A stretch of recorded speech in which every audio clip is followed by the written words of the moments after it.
moving into a new area with this lecture. We're going to talk about the Greek text behind the King James Version and some other issues coming up in the next few lectures that are similar. But we'll be dealing especially with Erasmus and the Textus Receptus. Let me give you an introduction to the King James Bible and how people even to this day would regard it. It has been called the single greatest monument to the English language.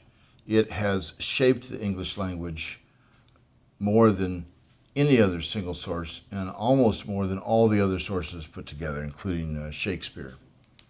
One scholar claimed the supremacy of the King James is one of style, not of scholarship.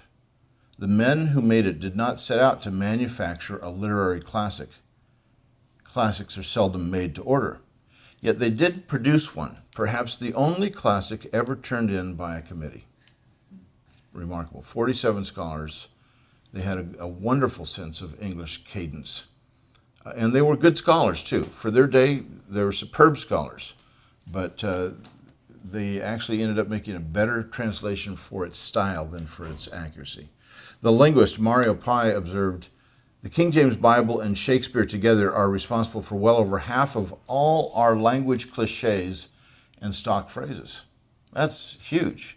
H.L. Mencken, who was no friend of Christianity, declared that the King James Version was unquestionably the most beautiful book in the world.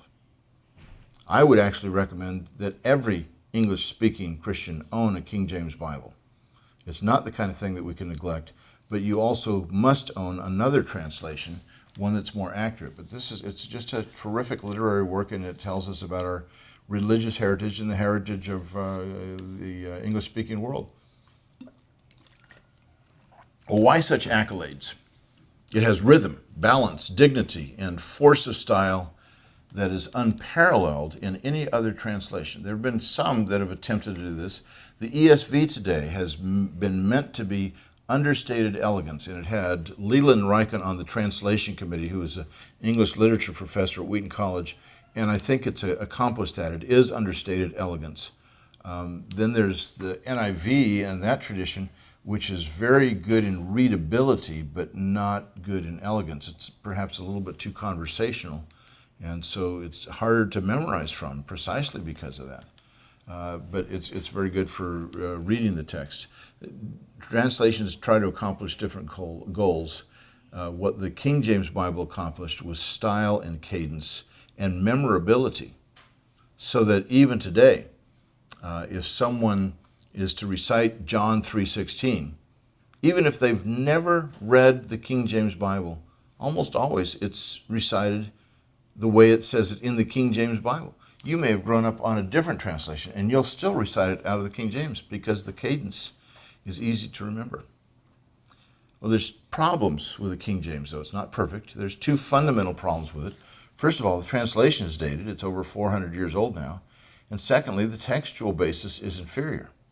So although we're giving our due to the King James, and we do want to give it high praise, it's not a perfect translation. In fact, by the way, the translators themselves said no translation is perfect, and we expect to see scholars continue on through the next several generations improving on even this translation. So behind the King James stands a man named Erasmus of Rotterdam. Desiderius Erasmus of Rotterdam, if you will. He was a Dutch humanist, and I mean that in a good sense, in that he was a Renaissance man. He loved getting into the ancient languages and the ancient documents, and he was a Roman Catholic priest, very close to the ideals of the Reformation, but he could not cross over the lines. He was still absolutely unswervingly committed to the Catholic Church and to the idea of free will. He wrote a book called The Freedom of the Will. Martin Luther wrote a book in response called The Bondage of the Will. And when you read those books, you see how 16th century Reformation scholars and Catholic scholars love to argue with each other. It's brutal and very entertaining. But Erasmus was the best Greek scholar in Western Europe in the 16th century, and yet he did not even learn Greek until he was about 31 years old. So there's hope for some of you. By way of background, before we look at Erasmus, we need to get a little background on the whole situation. On May 29th, 1453, the Turks invaded Byzantium. They'd laid siege to the city for 11 months, and finally they broke through the walls on Tuesday, May 29th. The largest church in the world was in Byzantium, or Constantinople. It's called the Hagia Sophia, the Holy Wisdom. And by Friday of that week, it was the largest mosque in the world. More than 1,000 years later, the Sulaiman said, we Muslims must build something that's bigger than this church, because this is our biggest mosque in the world. That's a little embarrassing. Let's build a bigger one. So they built the Blue Mosque, which is just a stone's throw away from the Hagia Sophia. And here it is, over 1,000 years more recent, and it's 1/4 the size. The Blue Mosque has great under the floor kind of heating. It's got some pipes that do it through water. It's terrific architecture, but still not nearly as big.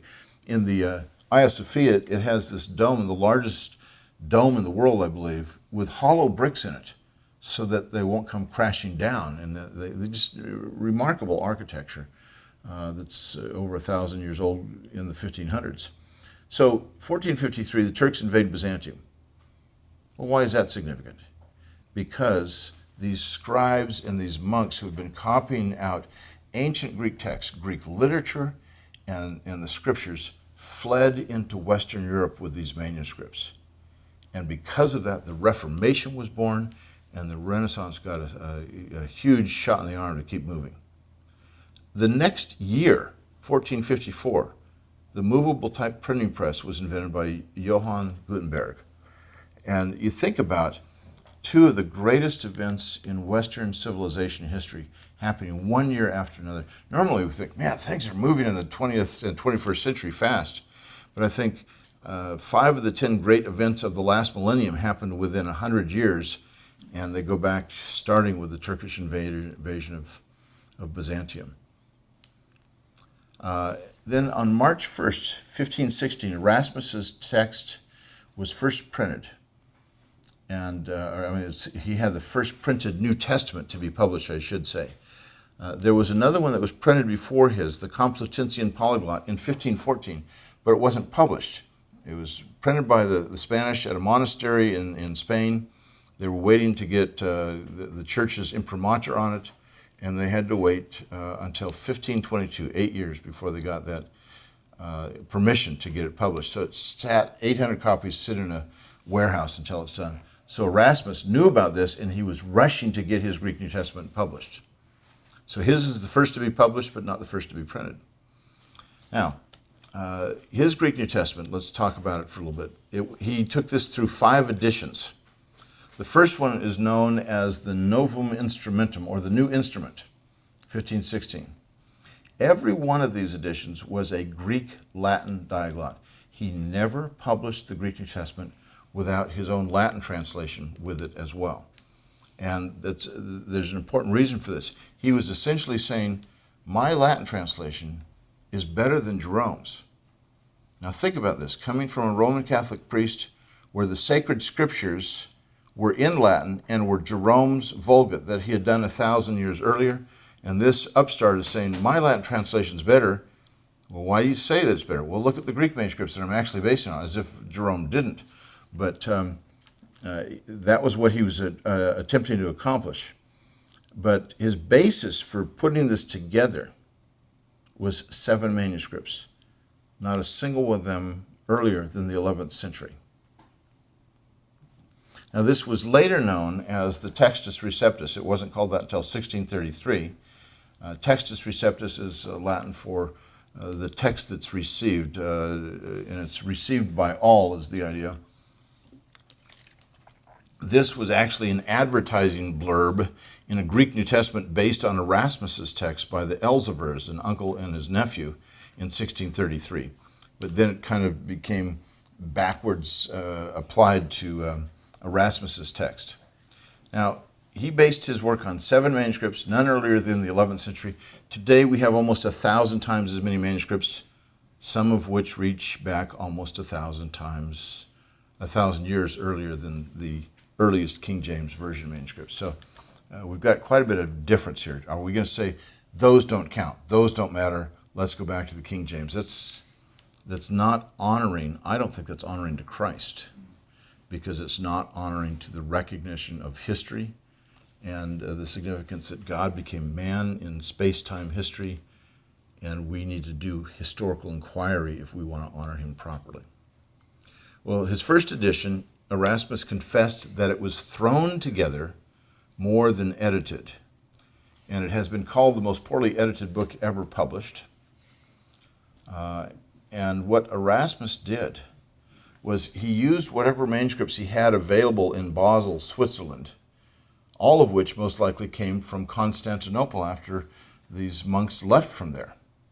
And what he did with at least two of these manuscripts is he marked them up like they were drafts for a published book. He just, oh yeah, here's the manuscript, I'm going to mark this thing up, and here, the printer, you need to change this and this and this.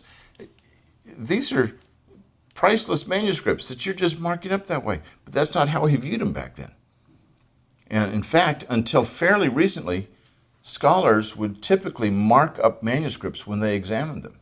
When I was at the Bibliothèque Nationale and I looked at Codex Receptus, Tischendorf is the one who had deciphered 99% of this text back in the 1840s. And in the front of it, because it's a palimpsest and the leaves are out of order, he puts in a table of contents that he writes in ink on the manuscript. Here's what leaf this is going to be to tell us this is what the book read. So he did that. Scrivener was a great 19th century textual critic. I've seen a number of manuscripts where he just took notes in the manuscripts. That's what they did. Today you do that, you get kicked out of the country. But some of Erasmus's texts had peculiar readings. If you're only going to grab 6 or 7 manuscripts, you're going to get some readings that you're not going to find in other manuscripts. And sometimes he had no Greek manuscripts to translate from at all. Well, let's talk about the most famous incident of that. It's the last leaf of the Apocalypse, the book of Revelation. When he's in this race to get this first published text done, he had one manuscript for Revelation. It was a codex, of course. And just as is true with codices, the outside leaves are the most susceptible to damage and to loss. He gets to the very last 6 verses of Revelation, and guess what? That leaf is not there. It's gone. So he doesn't have time to go find another Revelation copy. Instead, what he does is he back translates Latin into Greek, and he created 17 textual variants that have not been found in any other Greek New Testament manuscripts. And you say, oh, well, that was pretty bad. Yeah, you try it. See if you can, first of all, know Latin, and then know Greek, and how well can you do so you back translate without creating more than 17 textual variants. So, bright scholar, but that's what he ended up doing. Now, this text has been found in 1 or 2 manuscripts that were made after this fact, though.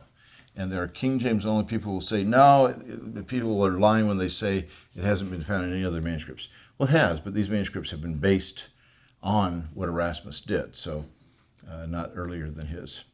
And the most notorious reading here is Revelation 22:19. If any man shall take away from the words of the book of this prophecy, God shall take away his part out of the book of life and out of the holy city and from the things which are written in this book. Well, if God's going to take away his part from the book of life, it sounds like you could lose your salvation. Is that what's going on here? Well, what you actually have in this text is all other Greek manuscripts have the tree of life. God will take away from his part of the tree of life, not the book of life.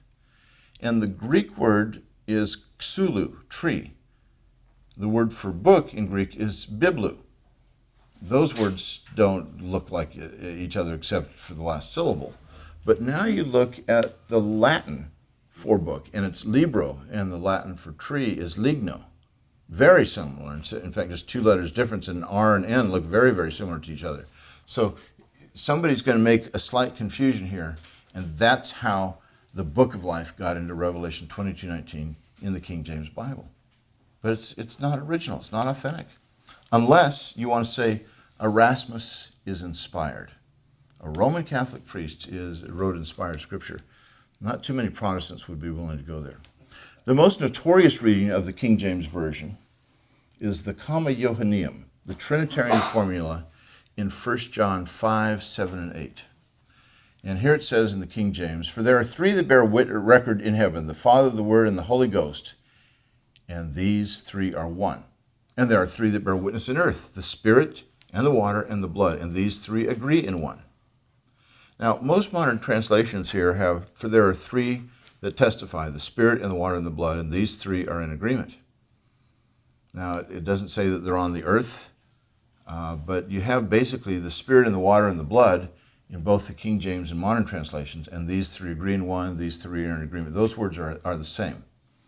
But what you have in the King James is this prior statement that you have in heaven, the Father and the Word and the Spirit, and these three are one. That sure sounds like it's a Trinitarian confession. I don't know any evangelical who wouldn't like to have this verse in their Bible. The question is that what was originally there? I would love to have it be an authentic verse. In the first edition of Erasmus's text, this Trinitarian formula was not found. He didn't have it in there. Here's proof. This is what that first edition looks like. You can read the Greek and read the Latin on your own, but you can see there are three who bear witness, the Spirit, the water, and the blood. I'm reading from the Latin here, and these three are one. 1 John 5, 7 in Erasmus's first edition lacks the Trinitarian formula.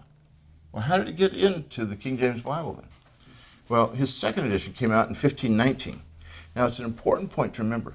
Luther used the second edition of Erasmus for his German translation, and so the history of the Bible in Germany has been decidedly different from the history of the Bible in England and America because of this one verse. This has been an inner English kind of a problem where you get a massive outcry from King James only people primarily over this verse more than probably all the rest of them put together. You're stripping out the Trinity from the Bible. You guys are heretics, you're liberal, you're communists, you're homosexuals. You know, they've been called everything. I've been called everything under the sun because I don't believe the Trinitarian formula is authentic. Well, there was an outcry from ecclesiastical authorities, Roman Catholic authorities, because the Trinitarian formula was not found in Erasmus's text. How did Erasmus defend himself? He said, well, I didn't put it in because I didn't see any Greek manuscripts that had it. He never made a promise that he would put it in if he found some, which has been previously reported as something that he did. But he said, he was just defending himself. I didn't put it in. I didn't see any Greek manuscripts that had it. Well, that was actually somewhat disingenuous. Other places he had no Greek witnesses whatsoever, and yet he wrote out the Greek for his text like the last leaf of Revelation. So he wasn't telling exactly the full truth. But what happened after 1519 is most interesting. A scribe working at Oxford University seems to have made to order a complete New Testament manuscript which eventually made its way to Erasmus. And it had the Johanneum in it. And so Erasmus discovers this manuscript by a scribe named Roy or Froy. We're not sure, but in his third edition of 1522, he puts the Trinitarian formula into his text under protest. In his annotations, second volume, he says, I still don't think this is authentic, but I got to get the church off my back. And the basic principle we learn from this is never trust a scribe named Roy. That's a very important thing to learn here. The manuscript is today known as Codex Montfortianus, or Codex 61, and it's at Trinity College in Dublin, Ireland. The manuscript itself, if you were to hold it up, you're not allowed to do this anymore, but if you were just to hold it up and let it open, it almost naturally opens up to 1 John 5, 7. It's been consulted so many times. Mm-hmm. What's interesting on this is that Erasmus still did not write out what this manuscript said at 1 John 5, 7, because Roy didn't know his Greek very well, and so he had translated Latin into Greek, but made a couple of mistakes.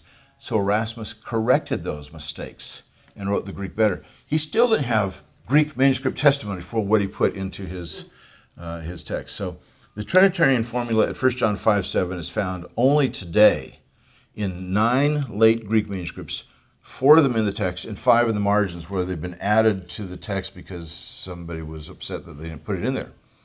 Erasmus's third edition was essentially used by the King James translators.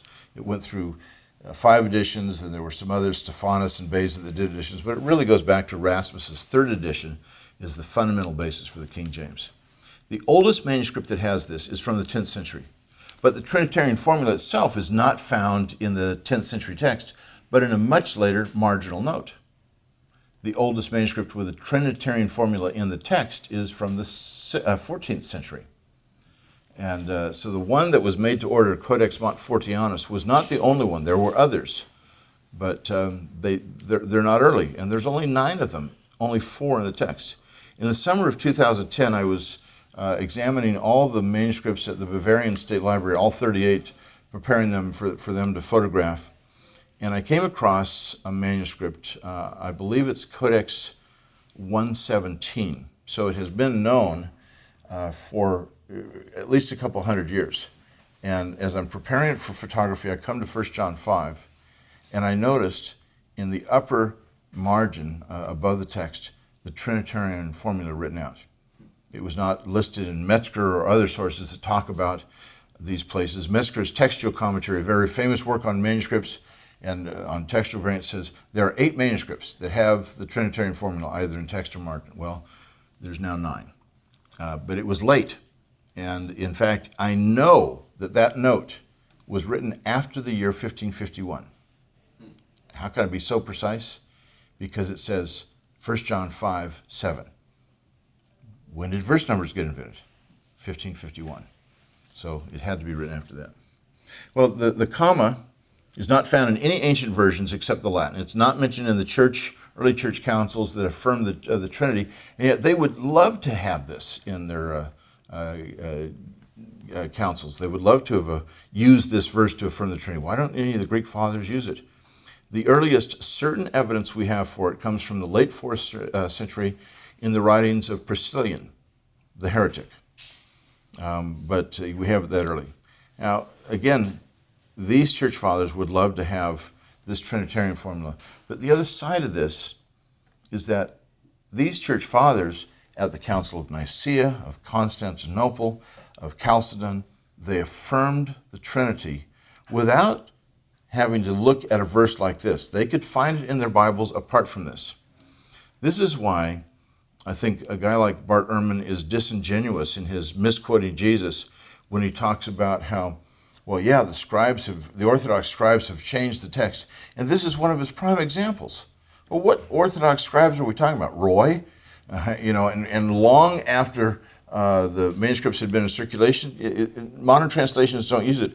What he's really appealing to and what he's really expecting is his audience doesn't know their Bible, and so they get shocked when they hear, oh my gosh, the Trinity is invented by Orthodox scribes. It's not a real doctrine. No, that's not at all the case, but it looks that way when you read misquoting Jesus. Well, how did this get in the Bible? Basically, it was an allegorical interpretation. You got these 3. Oh, that reminds me of the Trinity. Well, there must be 3 in heaven. And it was a marginal reading added in a Latin document first, and then it got added into the Latin manuscripts of the Vulgate, and then finally these Greek manuscripts that way.